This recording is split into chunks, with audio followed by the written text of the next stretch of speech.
Hey guys, and welcome to a brand new video here on FPL Now, your #1 source for tips, tricks, and everything you need to know for fantasy Premier League football. Today we're going to be going over my team selection and preview for Game Week 8. So if you're excited for the video, drop a like down below. Let's crush 10 likes. Leave a comment with what your team's looking like for Game Week 8. Subscribe if you're brand new. Let's get into the video.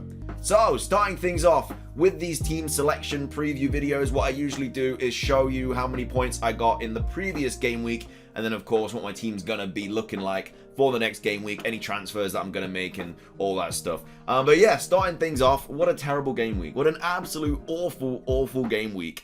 A lot of people suffered from Ronaldo captains, Lukaku captains. If you didn't captain either of those or Antonio captains, they all blanked. Ronaldo was benched. So yeah, if you didn't captain any of those and you captained someone like Salah, then you're loving life. But a lot of other people did go for Lukaku, Ronaldo, and Antonio. I did take a -8. I'll go over in a second why I did that. But I came out with 51 points, which honestly, on the grand scheme of things, wasn't terrible. Especially with the average being 38. My game week rank was 1,000,000. I didn't really go up or down in the ranks. I think I pretty much went up. I think I've got a green arrow. I went up like 1,000 places or something, which I'm very happy with. Because taking a -8, that puts you so far behind the rest of the pack. So the fact that I actually got a green arrow after taking a -8, I'm very, very happy about that. And as well as that, I have my whole team, I like my team now, and I don't have to take any hits or anything, so I'm really, really happy with that. So anyway, starting things off, the Arsenal-Brighton draw saved my game week. Sanchez and Tierney bringing in 6 points each. So happy. Bro, I didn't even watch the game. I couldn't. I was just constantly refreshing the FPL Twitter account. I was like, I can't watch this. And luckily, nothing happened. I don't know how. Apparently, Brighton definitely should have scored. But yeah, I didn't watch the game. I haven't watched the game, or the highlights. But yeah, apparently Brighton definitely should have won. But I will take the 6 points from both of those. Rudiger bringing in 2 points. I mean, a terrible tackle from Chilwell. It was definitely a penalty, but he shouldn't have ever made that tackle. But yeah, Rudiger also got so unlucky as well. He assisted Lukaku, who scored, which would have got me so many points, but it was offside by the littlest bit. Lukaku hit the bloody post. It was just a terrible game week. It was just always going wrong. So Rudiger only bringing in 2 points. Semedo only bringing in 2 points. Which of course wasn't fantastic. My midfield, again, not great. Saar getting a yellow card and obviously conceding, meaning he only had 1 point, and I know a lot of people brought him in and bringing him in and him only getting 1 point is not great. But Jota also got a yellow card. I didn't know if he was going to start against City. I really hope he starts against Watford. We'll have to wait and see, but him only bringing in 2 points because he also got carded. Salah, the GOAT, I mean, what a game. Oh my god, that's got to be game of the season. It's got to be goal of the season so far for Salah. That goal was ridiculous. That was such a good game of football as a neutral supporter. Bro, it was a madness. It was such a good game.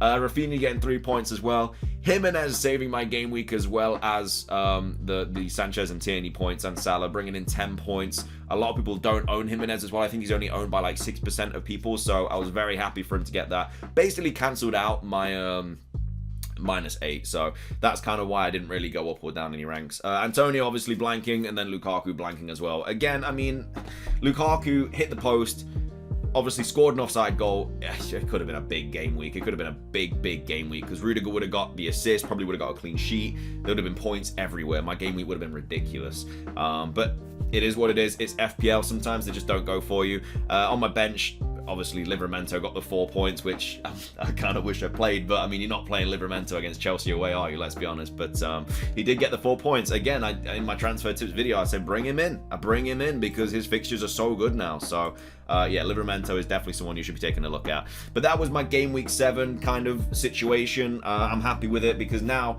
I don't have to take any hits, and because I was basically, the reason I took a -8 was Trent was out and I didn't really like his fixtures, so I took him out for Rudiger. I had Torres still from Man City. My team was in a mess, so I took a hit taking Torres out for Rafinha, and that was all I was going to do. And I had Ronaldo and I had him captained, and then literally half an hour before the game week deadline, all these rumors started emerging that Ronaldo was getting benched, and I was like, mate, I can't be dealing with that, because I was going to bring in Lukaku next week anyway for Brentford, and I was like, I'm going to take a -4 next week anyway. Maybe I just move that up to this week, so I take the -8, so it stops me from taking a hit next week, because I was going to take a -8 over the course of the 2 weeks anyway, and if Ronaldo is benched and he's my captain, it's going to screw me even more.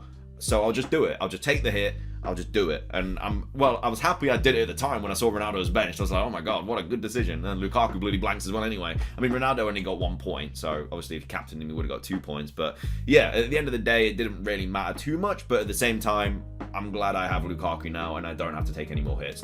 But yeah, that is my Game Week 7 team. So coming up next, I'm going to be going over my Game Week 8 team, which is right on your screen now. So, in net, we're going to be obviously having Sanchez, Norwich away, hoping a big fat clean sheet is coming my way from him. Norwich are terrible at the moment, and Brighton's defense is very, very good.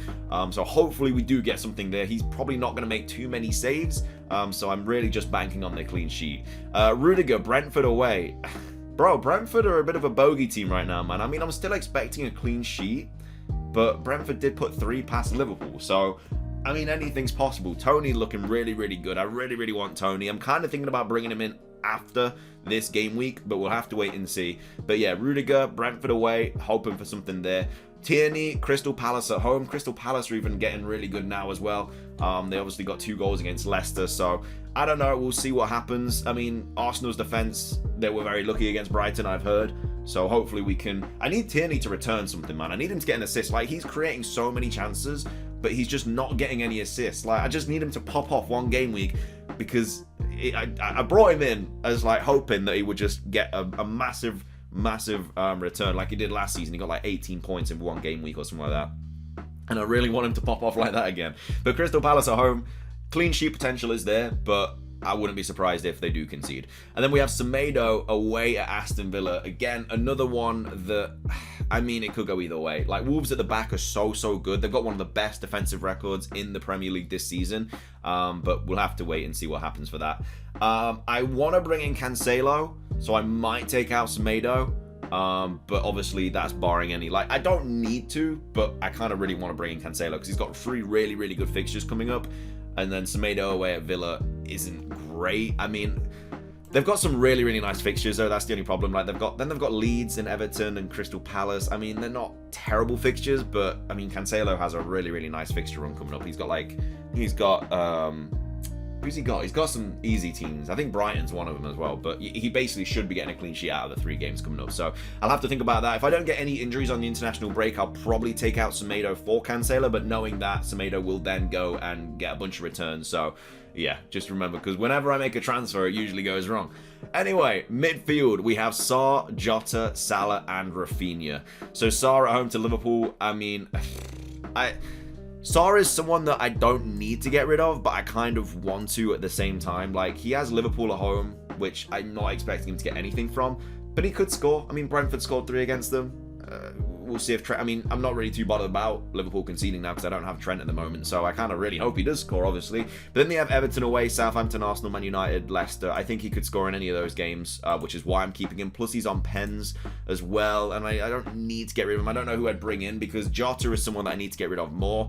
He's obviously got Watford away, and then Man United, Brighton, West Ham, Arsenal. Their fixtures are kind of all over the place at the moment, but obviously Jota might not even start against Watford, so that's the thing. I can't really get rid of Sarr when I know that Jota potentially might not start, even though I really want to bring in Cancelo. Like, I have money in the bank. I could maybe upgrade to Foden or Jack Grealish, so I might do that because but missing Jota against Watford, like, I don't want to do that. So Jota will come on whether he starts the game or he comes on like the 60th minute. We'll have to wait and see, but if he starts, I think he could return. I think it's going to hit me if he does. And then we've got Salah away at Watford. I know it's the early kickoff, but there's this random idea that early kickoff means that you get no points and that your captain blanks. That's just not a thing. I don't know why people... I get it. Like, if they do blank, then the rest of the game week's just like, it's a shambles. But if they pop off, then you're like, okay, I've had a really good game week so far. So yeah, Salah against Watford. I mean, yeah, Watford, they've just obviously got a new manager in as well. I mean, he's obviously a very good manager. He won the Prem with Leicester, but new manager, new team, like, we'll have to see how that gels. And then we've got Rafinha away at Southampton, so hoping for a return there. Up front, we have Jimenez, Antonio, and Lukaku. So Jimenez away at Villa, just like Semedo. We have Antonio away at Everton, and then we have Lukaku away at Brentford. So, I mean, I think all 3 of them can score in those fixtures, to be fair.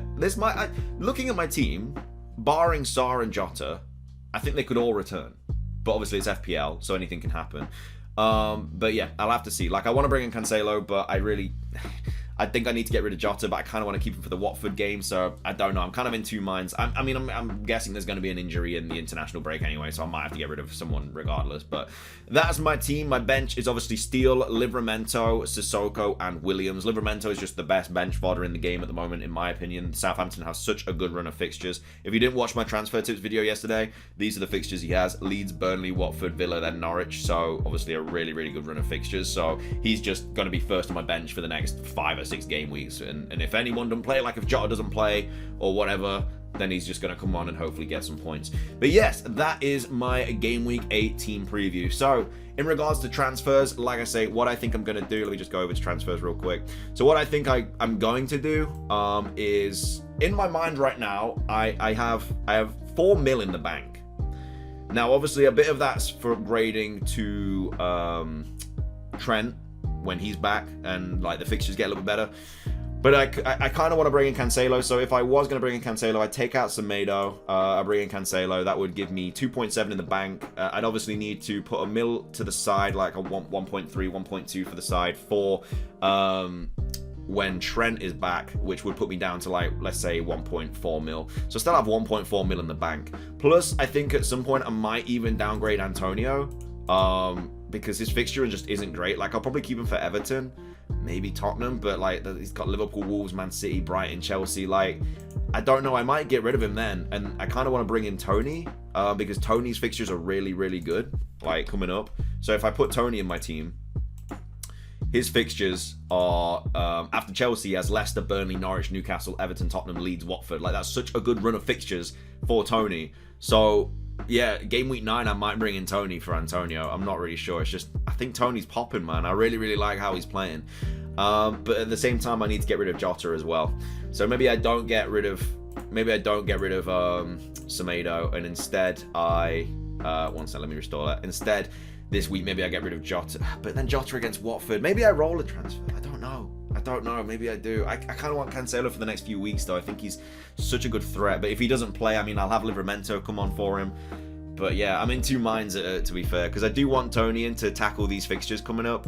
Like, maybe, do I need him for Leicester at home? Potentially. Like, Leicester have been leaking in goals at the back, but I definitely need him for Burnley, Norwich, and Newcastle. Like, that's just, I have to have him for those games. So maybe I just keep him for Leicester. Because at the same time, like, if I was to keep Antonio for the next couple of game weeks, like, who's he playing? He's playing Everton, then he's got Tottenham. So it's basically Tony against Leicester or Antonio against Tottenham. I mean, which one's better? And then he's got Villa away. So, yeah, I don't know. It's still something I'm thinking about, but I think I'll probably bring in Cancelo. I mean, there might be a few injuries. Like, this time next week, there might be about 4 red flags. I don't know. It just depends. That's why you don't make your transfers at the start of international break. But that is my team. That is my team preview and selection for game week 8. I hope you guys enjoyed the video. If you did, drop a like down below. Let me know your teams in the comment section down below. Subscribe if you're brand new. Thank you for watching. Have a fantastic rest of your day. And until next time, peace.